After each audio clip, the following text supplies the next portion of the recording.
Hello, everybody. Welcome to Talk About Houses. I'm Todd. I'm Oana. Okay, so I'm in this Facebook group. It's a mastermind group for real estate agents. And invariably every day, somebody posts a picture of a house that they went, either that's in the MLS or a house they went and viewed, where there's this obvious either painting or wall mural or something of extreme nudity. Okay, so like significant nudity. The one that I remember the best is the light switch. Okay, yeah, it was a light switch. So, right?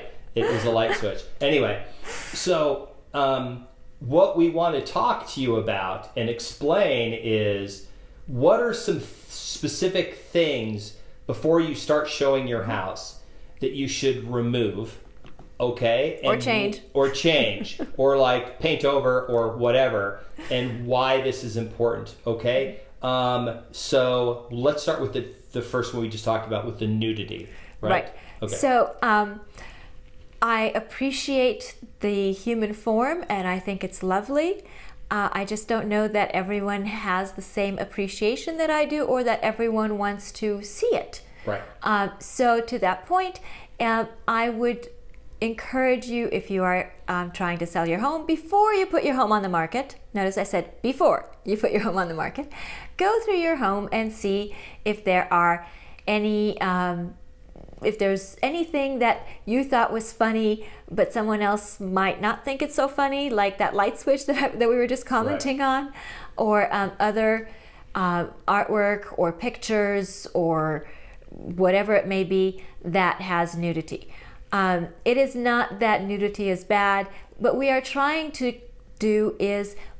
make your home as vanilla as possible so that the people coming to visit your home can envision themselves there. Yes, I know your home is memorable, but I'm not sure that you want to be remembered for that light switch or for whatever that item is. The true story.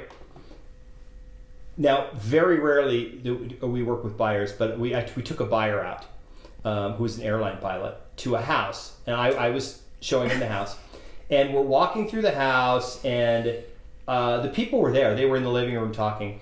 And we went into one of the bedrooms, and on the dresser was this book with nudity on the cover, and then it had Romanian. It was like in Romanian on there, and we realized that this book was like a book on sexuality, but it wasn't a brand new book. This was a book from probably like the 60s or 50s, or it was from a long time. It was an old book, and literally, my client goes, "Oh wow, check this out," and he picks it up and he starts, and then we're sort of enthralled, looking through we're trying to figure out what it is because we couldn't read it. My Romanian's not that good, and Oana wasn't there. She speaks Romanian, but we're flipping through the book, and we still talk about all we remember about the house the first time we saw it was the book. It was referred to as the house with the Romanian nudity in it, right? So let's talk about books. Why potentially should you the books? Why should you remove those? And this is a big one actually. Right, it is. So look, whatever books you have, they're great, and I am very pro books. I'm not into book burning. Yeah. However, you are moving. So to that point, pack up your books because you don't know who's walking through the house and what and their sentiment about those books. So it could be something like Todd said that it could completely enthrall two gentlemen, or it could be something that might trigger some negative thoughts, or so say for example, it's a book about serial killers, or I don't know, something like that all of a sudden captivates that buyer, or in some way offends that buyer, or has any kind of or that buyer has any kind of reaction to that literature, that it's taking away from the showing of your house. Yeah. We're trying to sell your house. We're not trying to enlighten your buyer about the virtues of literature. So, please put whatever reading materials are away, unless we're talking about the dictionary. It really doesn't make sense to keep things out. Kind of to Todd's point, it wasn't quite as exciting. I was showing a unit in a luxury high-rise last year, and it was kind of the same thing, that the seller had this entire wall of books. I mean, it was just completely floor to ceiling, the entire wall, and they were great books. And the buyer and I, honestly, I don't remember much about that unit. It was a luxury unit, but we were fascinated because he had all kinds of different books, and they were books that interested both of us. So we kept picking up books, and we were very excited about the books. There was nothing offensive about them. They were great books. Some of them we would comment about. Oh, I remember when I read this, and so we started talking about the books rather than the unit. And we didn't sell the unit. Yeah. So here's the thing: if the books are of a political nature, and somebody, remember, buying is to some extent a emotional thing, and they have a negative emotional reaction, that will be the most powerful thing. Like, they would pay more money to be in a place they hate than go into your place knowing that when they walked in, they saw a book that was some political thing they don't agree with, and it angered them some way, and it made them, they'll remember that, and they won't want to. It'll be a negative disassociation. So political stuff, anything political, even your political artwork of nudity, your nude political artwork, you should pack that up, right? And now you're getting me curious about nude political artwork. So let's talk about your nude political artwork that's religious based. Oh my goodness. Okay, so religion. Okay, yes. You're very religious. You have religious stuff on the walls. Right. All over I've seen these houses. Right. They're all over the place, right? Yes. Why potentially should you pack all that up before you start showings? Okay, so you're moving. Please pack up anything that has to do with you personally. So that means your religious items. Not everyone who walks through your home is going to be the same religion, and we all have our own personal baggage about whatever we think about people and religions, whether we admit it or not. And so there's no reason to lessen your buyer pool.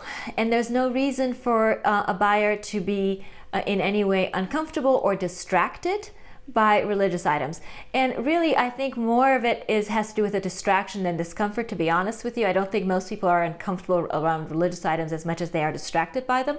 And again, we want to make sure that they're looking at your home, not at things that are going with you. So if they're going with you, pack them up, put them safely away, and let people see your home for the wonderful home it is, not for the items that you're taking with you.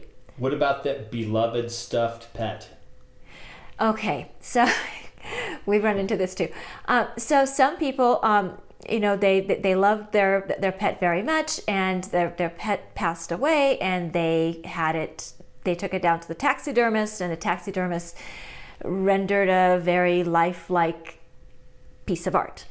That may not work for everybody, and that may kind of make people a bit uncomfortable, and then they will remember the house with the moose head or the cat or the dog or whatever it is. And again, they're not focusing on the house. Now they're focusing on your personal property. We want people to focus on your house, not your personal property. Okay. So we have religious items, we have personal items that are ultra personal, nudity, political things. What about family pictures? Pictures. The normal, hey, that's just my family. We have pictures of us on the wall. And you have a beautiful family. Please don't let anybody tell you otherwise. You have a beautiful family, and we admire your family, and we appreciate your family. But what we're trying to do is we're trying to sell your house. So that means that the people going through your house need to be able to see their family in the house, not yours. So please take down your family photos and pack them away safely for your move to your next home, so that people coming through your house do see the bare walls and do envision where they're going to put their family pictures, because this is going to be their family home. This is now an asset that you are selling. It's no longer your family home. Please put away your pictures so that they are safe and they are ready to be moved to your next home. The human image is very powerful. And when you walk in somebody's house and they have pictures, I guarantee you, your brain is going to find them and go look at them. It's unavoidable. I have seen countless number of people, their first thing they do is when they walk in, they see the wall of pictures, they walk over and start looking around. And then, oh, look, they were in the Air Force. Oh, I wonder if this is, they're not looking at the house anymore. They're looking at your pictures. The other nice thing too is, when you take them down, you might need to realize that wall needs. A lot of people have the wall, right? That wall needs to be painted now because you can see where the pictures were because it faded maybe in the other areas. So please, and if you ever go in someplace where there's pictures, and you'll notice that in hotel rooms, they never have a picture of another person. They're very, very generic. And when you go in a hotel room, your mind is looking for where everything is. Like, where's the TV, where's the bed, where's the bathroom, and you get that really quick. And you want that same thing in your house. You don't want them distracted by, oh, look how cool, look at this thing over here. So all the cool stuff, try to get rid of it. Who does this really well, tend to do it really well, are model homes. Right. Model homes tend to do it pretty well.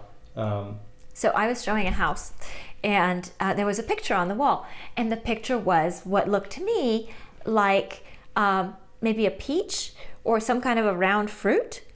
And so I, kind of walked by, and I didn't really think about it. And the buyer stops, and he looks, and he's staring, and he's kind of looking, and then he says, "That's a butt cheek." And I'm like, "What?" It was a picture of a butt cheek. It was a picture of a butt cheek. We were in a house. This is how distracting it can be. And they had the picture wall. So we're looking at the picture wall, and one of the pictures was like, wait, this person's a famous actor. Like, why? And it was just like, it looked like a wedding photo, like famous actor with a person, relatively famous actor.